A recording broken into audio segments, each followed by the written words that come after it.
So, అంటే మీకు ఇప్పుడు ఇన్‌స్టా గూడా మీరు హ్యాండిల్ జేస్తున్నారు గాబట్టి, మీరు ఆఫ్‌లైన్ సేల్సే ఎక్కువున్నాయని జెప్తున్నారు. ఎందుకు హ్మ్. ఆన్‌లైన్ సేల్స్ అంత డిఫరెన్స్? ఆహ్, నిజం చెప్పాలి అంటే 3 ఇయర్స్ సఖ్యాలో నాకు తెలిసినంత వరకు కనీసం నాకున్న టాలెంట్‌తోనే ఒక 1,000,000 ఫాలోవర్స్ తెచ్చుకోవచ్చు. Okay. But I don't want any fake followers. నాకు జెన్యూన్‌గా 5,000, 2,000 ఉన్నా చాలు. దాని నుంచి సేల్ వచ్చినా చాలు. సో, ఇప్పటి వరకు నా స్ట్రాటజీస్ ఏవైతే నేను నా పాస్ట్ కంపెనీలో వర్క్ చేసిన చోట యూజ్ చేశానో, అది నా బ్రాండ్‌కి ఎక్కడ యూజ్ చేయలేదు. సో, హానెస్టీగానే ఎక్కడ ఏవి యాడ్స్ కూడా రన్ చేయలేదు. ఓకే. హానెస్టీగానే వచ్చిన ఫాలోవర్స్. సో, అండ్ మీ ఇన్‌స్టాలో జూసాను 'కావ్య ఫౌండేషన్' అని. సో, హ్మ్. దాని గురించి ఏమన్నా జెప్పండి మేడం? యాహ్!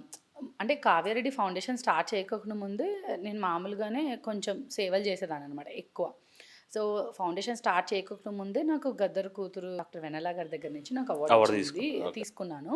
సోషల్ యాక్టివిస్ట్‌గా అవార్డ్‌గా. సో, అప్పుడే నేను చాలా చేస్తూనిన్నా.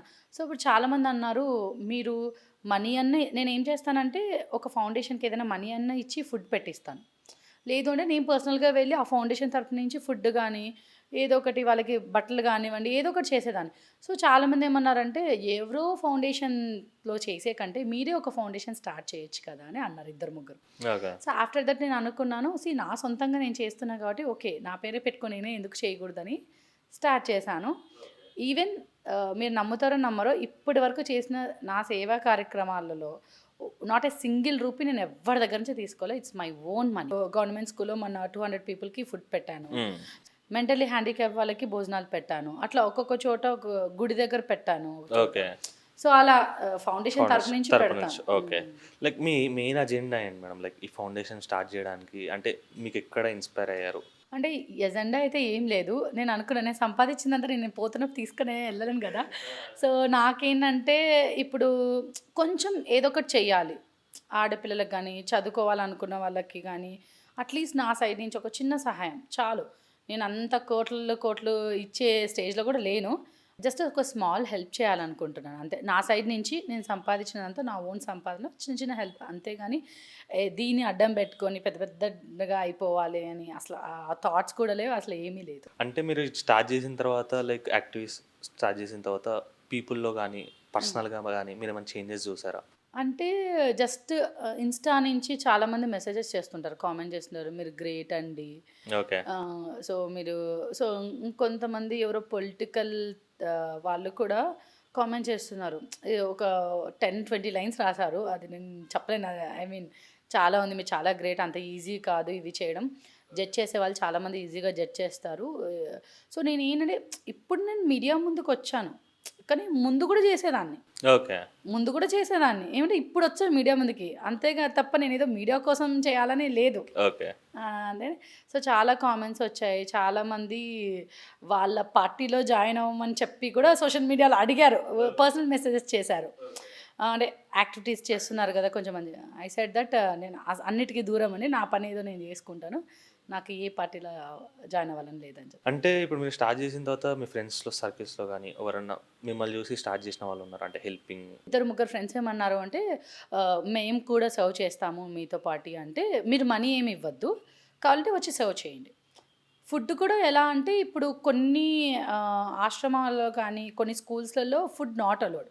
ఓకే. బయట క్యాటరింగ్ నుంచి అలో చెయ్యరు. ఎందుకంటే ఫుడ్ పాయిజన్ అయితే ఎవరు రెస్పాన్సిబిలిటీ అవును. తీసుకుంటారు? సో, గవర్నమెంట్ ఇవ్వదు అలా. సో, మనం అక్కడే కుక్ చేపిచ్చాలి. మన ఓకే. ఫుడ్ ఇచ్చి. కొన్ని కొన్ని వాటికి పర్మిషన్ ఇస్తారు. ఎవరైతే పర్మిషన్ ఇస్తారో, నేను క్యాటరింగ్ వాళ్ళని మాట్లాడినప్పుడు ఫుడ్ ఫస్ట్ నేను టెస్ట్ చేస్తా. నేను తింటా. నేను తిన్నది వాళ్ళ ముందర నేను తిన్న తర్వాత వాళ్ళకి పెడతా. సూపర్ అసల. ఓకే. అంటే మీరు గూడా అంత రెస్పాన్సిబిలిటీ తీసుకుంటారు ఆ! ఓకే. అంటే మీకు చిన్నప్పటి నుంచి ఉండేనా ఈ ఫౌండేషన్ ఇట్లా పెట్టాలి అని లైక్ అంటే హెల్ప్ జేయాలి? అంటే అప్పుడెప్పుడో నేను బీటెక్ చదువుతున్నప్పుడు ఫస్ట్ ఇయర్‌లో మా వాళ్ళు ఏదో అడిగారు. "ఏమవుతావు? ఏంటి?" అని.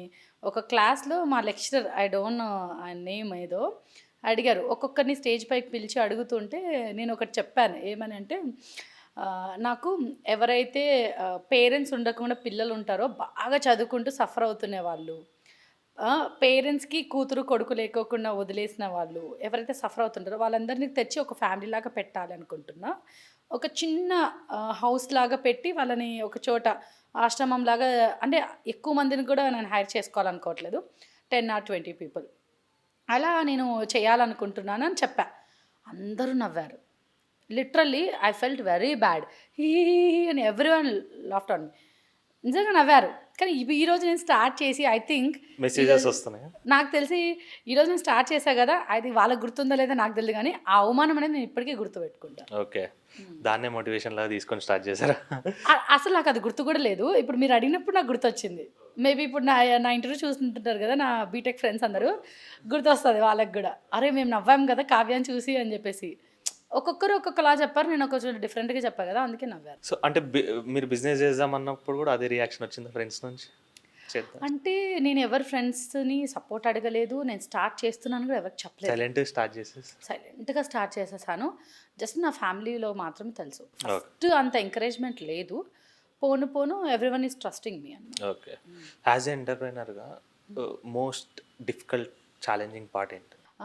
మామూలుగా ఇప్పుడు ఒక బిజినెస్ స్టార్ట్ చేసాము, ఒక కంపెనీ పెట్టామనుకోండి, what ever it is, software కానీ రెస్టారెంట్ కానీ what ever it is.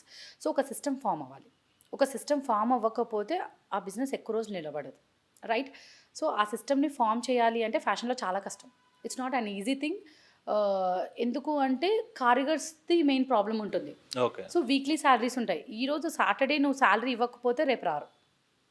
Okay, రేపు ఒకవేళ ఒక 10 ఆర్డర్లు ఉన్నాయి, సడన్గా ఫీవర్ వస్తుంది వాళ్ళకి, ఇంకొక కారిగర్ని తెచ్చి మనం పెట్టుకోలేము. సో మన ఫినిషింగ్స్ డిఫరెంట్గా ఉంటాయి. సో ఈ సిస్టమ్ ఫామ్ చేయడం అనేది చాలా కష్టం. అందుకోసమే చాలామంది ఈ సిస్టమ్ ఫామ్ చేయకోకుండా సింపుల్గా బొటిక్స్ రన్ చేసేస్తున్నారు. Okay, it's not an easy thing. ఒక అమ్మాయిగా కూడా నేను ప్రతిరోజు ఒక యుద్ధం చేస్తున్నట్లే చాలా నేర్చుకున్నా బిజినెస్ నుంచి, చాలా పోగొట్టుకున్నాను. ఎవరిని నమ్మకూడదు అనిపించింది నాకైతే. ఓకే, అంటే స్టార్ట్ చేసే ముందే ఇవన్నీ ఆలోచించే దిగరా? లేదు, నాకు జీరో నాలెడ్జ్ అని చెప్పా కదా, బిజినెస్లో నాకు నిజంగా జీరో నాలెడ్జే, ఏమీ తెలియదు. కాలము పరిస్థితులు నేర్పిస్తాయన్నారు కదా, నాకు కూడా అట్లే నేర్పించాయి. ఎప్పుడైనా నెగిటివ్ కామెంట్స్ వస్తుంటాయి, నెగిటివ్ కామెంట్స్ కానీ నెగిటివ్ మెసేజెస్ కానీ మీకు ఇన్స్టాలో? నాకైతే ఇప్పటివరకు ఎప్పుడు రాలేదు. మేబీ ఫ్యూచర్లో ఫేస్ చేస్తానో కూడా నాకు తెలియదు.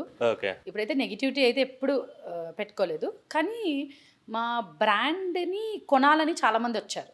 ఓకే, నా బ్రాండ్ని కొనాలని వచ్చారు. కొంతమంది నా బ్రాండ్ నుంచి తీసేసి బ్రాండ్ లాక్కోవాలని ట్రై చేశారు.